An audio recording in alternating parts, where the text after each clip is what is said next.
So Charlotte, tell me why you're here in PV's composing studios today. I came here particularly to work with PV because well, it's a whole new score, and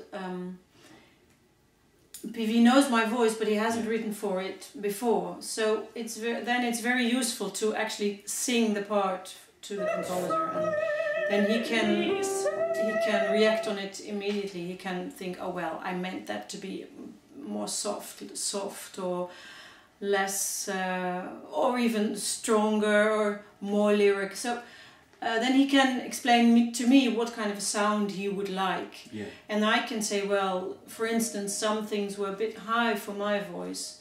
And if you have a much lighter voice or higher soprano, then you can do that very easily. Speak very cleanly and very clearly in quite high tessitura.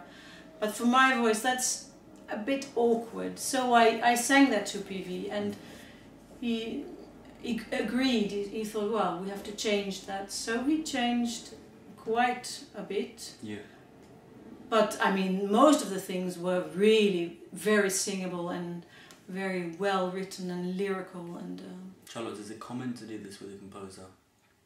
I sing a lot of new music, but to work this closely with a composer is not well, you don't do that all the time. Some composers don't want to. They think, well, this is what I've written, and you try to do it. And sometimes you try and do it, and it comes out all right. And sometimes afterwards you think, well, could have been better if he would have listened, or if he or she would have changed some things. So in that way, how does Black Feather Rising compare to other works that you've done? Sometimes works are very abstract, so you're as a singer, sometimes you're used as an instrument, and of course as a singer you bring something extra. You bring in the words and the feelings, and for instance, I remember doing a piece by John Zorn, who's an American composer, and when I first got it, I thought they had mistakenly sent me the cello part, because it was just no text, no words, nothing that indicated that it was actually a vocal part. So I called him and I said, look, what would you like me to do? He said, oh, whatever, you can. So and I asked, can I put in some syllables or some, in order to make it more clear? Oh yeah, you can do whatever you like.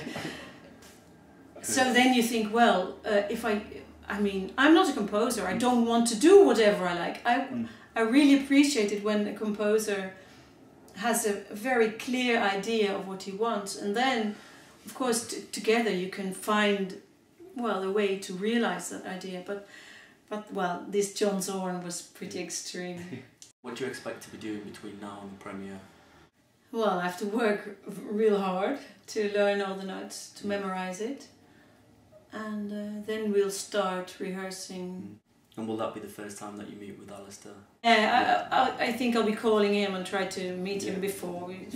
I've met him, of course, but we haven't looked through the score together. PV singing Alistair's pieces today. It's not quite the same, is it? No, of course not. No. It gives an indication of what the lines are like, but. Did you come here with any specific areas in mind that you really wanted to practice, or anything that you really thought, this is challenging, I need to discuss this more with PV? Well, I think the whole piece is quite challenging because it needs so many different atmospheres. Yeah. For instance, the beginning, she is fighting against the woods and fighting against nature. She tries to get to help her man, the man who's coming to her in her dreams, whose songs are coming to her.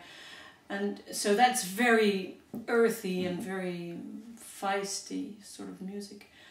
And then she dies, and then she reappears as a ghost. And some of those, and then she sings as a ghost, so it needs a different atmosphere, different sound. And some of those areas were difficult because PV wants a very ethereal sound. And in my voice, that's not so easy when you put it really high. I can make it thin and clear when it's not too high. So we've changed that.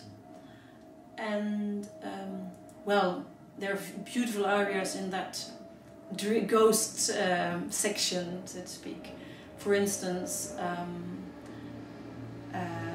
well, she sings about that he had to have a dream in order to get his name, and she herself had dreams about her name.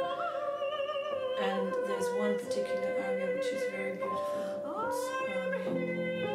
It's deep in your heart there sleeps a song which you've never sung. And it's very beautiful and moving. So that's the second part of her. And then in the last section of the piece, she's healed and she returns as a woman. So well, that's very interesting, I think. So you start off struggling, and then, well, the struggle is over when she's a ghost, and then she can continue her life as a human being. Brilliant. Yeah. Great.